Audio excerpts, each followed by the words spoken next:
I was off work that day and was in my apartment when ping pong rang on the front intercom.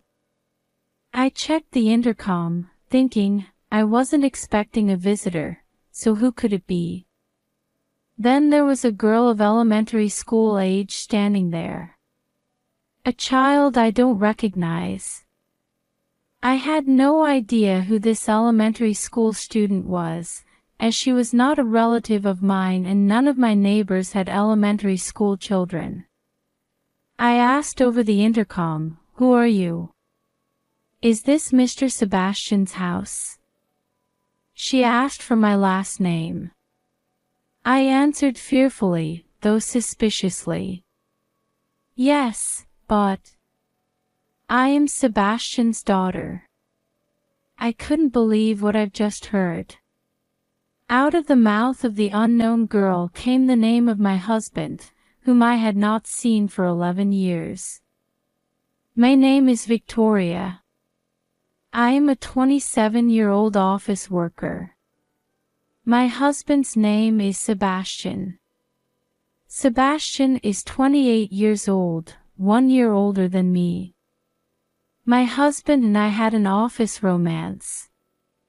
My husband and I were in different departments, but we met each other for the first time when we had the opportunity to work together on a project. While we met several times at work, we got excited talking about our mutual hobby of going to cafes and hit it off.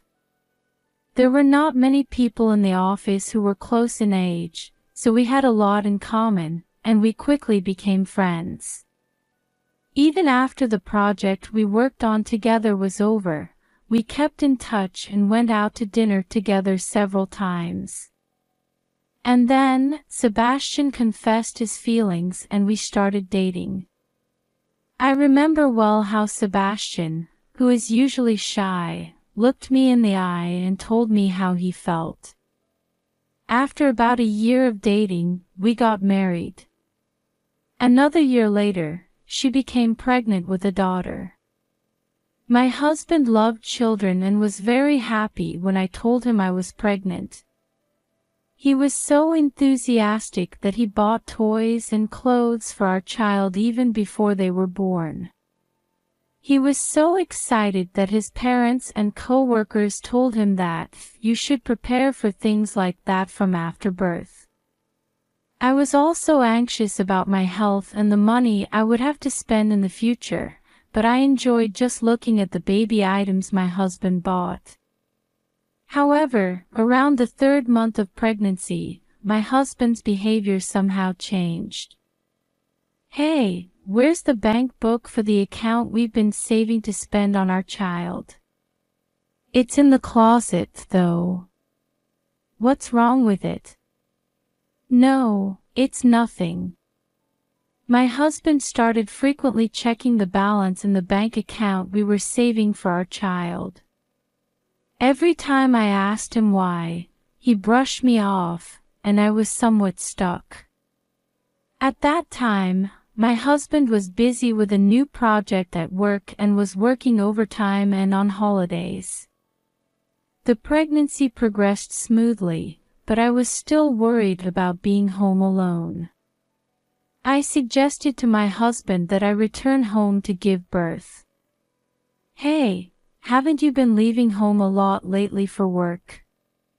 I'm worried if something happens to me, so can I give birth at a hospital near my parents' house?" "You mean a home birth?" "Yes. It's my first time and I'm a little nervous. That way, if I have any trouble, I can ask my parents for help, and you won't be worried too, right? If that's what you want to do, I don't mind." Thus I was allowed by my husband to give birth at my parents' home. My husband looked a little sad, but he saw me off, saying, "Stay healthy and have a healthy baby." Since I was allowed to return home a little early, I was able to relax a lot at my parents' house. I contacted my husband daily, but probably because he was busy with work, he often did not reply. Still, my husband regularly visited my parents' house on weekends, so I didn't mind that he didn't reply often. I wanted my husband to be present during the birth, but he refused, saying, "I don't like to see blood and I might pass out just being there." I wanted to share the moment when our child was born into this world, but I was a little sad when I was refused. Finally, the contractions started. I immediately called the hospital and had my parents drive me to the hospital. As soon as they arrive at the hospital, they are transported to the delivery room. To be honest, I didn't remember much from there. A few hours later, I gave birth to my daughter safely. My husband and I were both very moved by the long-awaited meeting of our child. My husband said he would not decide on a name for our daughter until he saw her face, but apparently he had been secretly thinking about it, and at my husband's request, her name was decided to be Abigail. She spent some time in the hospital after giving birth. I was a little confused about breastfeeding and using diapers for the first time, but I worked on it with the nurse's careful instructions. My body was more battered than I expected after giving birth, and I had a lot of anxiety about raising a child for the first time. I wondered if I would be able to do well on my own once I was discharged from the hospital. Then a week passed and it was discharge day. My husband came to pick me up at the hospital, and we went straight to my parents' house. My parents were very happy to see their first grandchild. After leaving the hospital, I decided to stay at my parents' house for a while.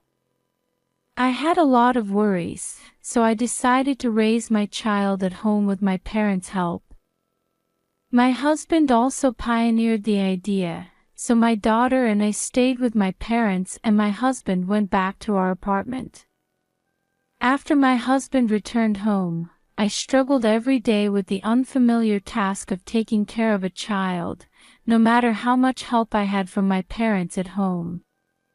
It was quite hard on my body, which was still recovering from the damage of childbirth. But when I saw my daughter's face, all that exhaustion was gone, and I knew I had to raise her properly. While I was at my parents' house, my husband visited me regularly. He willingly took care of our daughter while he was at home. It was a struggle just to change a diaper with his clumsy hands. Then one day, about 3 months after the birth, an incident occurred. My husband came to my parents' house that day, and I was spending time with my daughter. He asked me, "Do you want to go shopping or something? If so, I'll take care of Abigail, so go out with your mother." "Really? We just ran out of diapers and milk, so that would be great. Can I ask you to do it for me?" "Sure." Then I went shopping with my mother. We returned home after about 3 hours of shopping. "I'm home." No answer. Maybe they are taking a nap. So I tiptoed to the living room. I quietly opened the door, but my husband and daughter were nowhere to be seen in the living room. I wondered why, so I went to the bedroom, but there was no sign of them. I started to feel a strange unease in my heart. Maybe they went for a walk. I checked my husband's shoes and found no shoes. I thought, they must be taking their daughter for a walk, and put away the things I had shopped for anyway. However, neither my husband nor my daughter came home after 30 minutes or an hour. I thought this was something out of the ordinary and called my husband's phone, but it was disconnected. Did they go home? I rushed to the apartment where we lived. When I arrived at the apartment, I opened the front door with a bang and went inside, but they weren't there either. Why? What's going on? I stood there stunned in the room, gasping for breath on my shoulders. I looked around the room and found that only my husband's belongings were missing. I wondered if he had packed his belongings in advance. I then went looking for them in every place I could think of, but they were nowhere to be found. After consulting with my parents, I finally decided to file a missing persons report with the police. Various anxieties attacked me, wondering if they had been involved in some kind of incident and if my daughter was safe. However, even with a police search, they could not be found. I went from the height of happiness to the bottom all at once. I couldn't stop thinking about them every day and kept searching for them. The police search did not find them. I had so many questions about what had happened to them, what they were doing now, and why they had suddenly disappeared. I couldn't sleep at night thinking about the possibility that they might be seeking help or in pain. The toys and clothes my husband and I had bought for our daughter were never used, and the time just went on and on. 11 years passed without any progress. I was 38 years old and had returned to work at that time. I still live alone in the apartment where my family used to live. I always kept my room clean so that I would be ready when they came home. I was off work that day and was in my room at the apartment when the intercom rang with a ping-pong sound. I checked the intercom, thinking, I didn't plan to have any visitors, so who could it be? I checked the intercom and found a girl of elementary school age standing there. I didn't recognize her. She was not a relative's child, and there was no one in the neighborhood with an elementary school-aged child, so I had no idea who she was. I asked over the intercom, "Who are you?" Then she said, "Is this Sebastian's house?" She said my husband's name. I answered fearfully, although I thought it was suspicious. "Yes, that's right, but..." "Mom, you know, I'm Sebastian's daughter." I couldn't believe what I've just heard. What came out of the girl's mouth was the name of my husband, whom I had not seen for 11 years. I could not understand what was going on, but the girl in front of me insisted that she was our daughter. My daughter must have gone missing with her husband 11 years ago. My daughter, whom I separated from when she was only 3 months old, would not even remember my face, so how could she have come to our apartment? My heart was racing and I felt the same way. I wanted to ask her many questions, but I couldn't talk to her over the intercom, so I went to the front door and opened it. On the other side of the door stood a girl a little shorter than me. When I actually looked at her face, I felt she looked somewhat like me. I wasn't sure if she was my daughter yet, so I didn't feel comfortable giving her a ride home, so I moved to a nearby cafe. The cafe near our apartment was a little small, but it had a retro atmosphere. When we first moved here, my husband loved this cafe and we often visited there together. We hadn't been here since he disappeared, so I suddenly remembered those old days. We sat down facing each other at a table by the window. "What is your name?" "Abigail." "The name is the same as my daughter's." I looked at her face again and saw that she looked exactly like I had when I was a little girl. I began to wonder if she really was my daughter. "Where did you come from today?" "I came from my grandma and grandpa's house." "Where is your house?" "Farther away." "I live with my mother and father." "Mother?" I asked back. "She must be my daughter. That means I am her mother.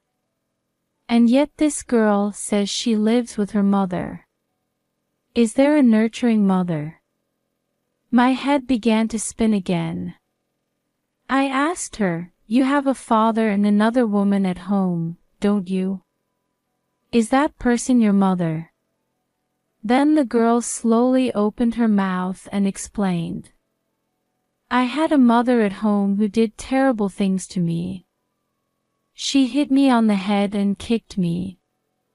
I hated it so much. So I went to my grandma and grandpa's house, which my father had told me about. Then my grandma and grandpa told me about my real mother. To my surprise, she told me that she had a foster mother. She had evacuated to my parents' house, told my parents I existed, and borrowed transportation money to come and see me. She then rolled up the sleeves of her clothes and put her arms out. Her arms were covered with fresh bruises. Seemingly, she was telling the truth. You're my real mother, aren't you? I don't want to go back to my mother's house. Help me. She was speaking in a tearful voice as if she was trying to squeeze out of me. My chest tightened and I was about to cry. My mind was still in a state of confusion after my daughter suddenly told me so many things, but beyond my surprise, I gradually became angry with my husband and the woman. I was still in a state of confusion, but beyond my surprise, I was becoming more and more angry at my husband and the woman who had mistreated my daughter. I will never forgive them for what they did to my precious daughter. I still have a lot of things I need to make sure of, but I am your mother. You've worked so hard, you've done so well. Yes, I prefer a kind mother. I know. Then I decided and asked her. Hey, you don't want to go back, do you? Let's start living with me, your real mother, okay? My daughter nodded silently. Well, then, can you show me to your house? I have something to tell your father and mother. Then my daughter and I went to my husband and the woman's place. It was a 2-hour drive from my apartment. Even though they were only this far apart, I thought they had been living in hiding for 11 years. There is a car. I think they are at home. I'll go first. My daughter got out of the car and headed for the front door of the house. I hid where I could see the front door from a distance and listened. My daughter did not have a key to the house, so she rang the intercom on the front door. Then a man came out of the front door. He looked a little thinner and had more wrinkles on his face, but he was unmistakably my husband.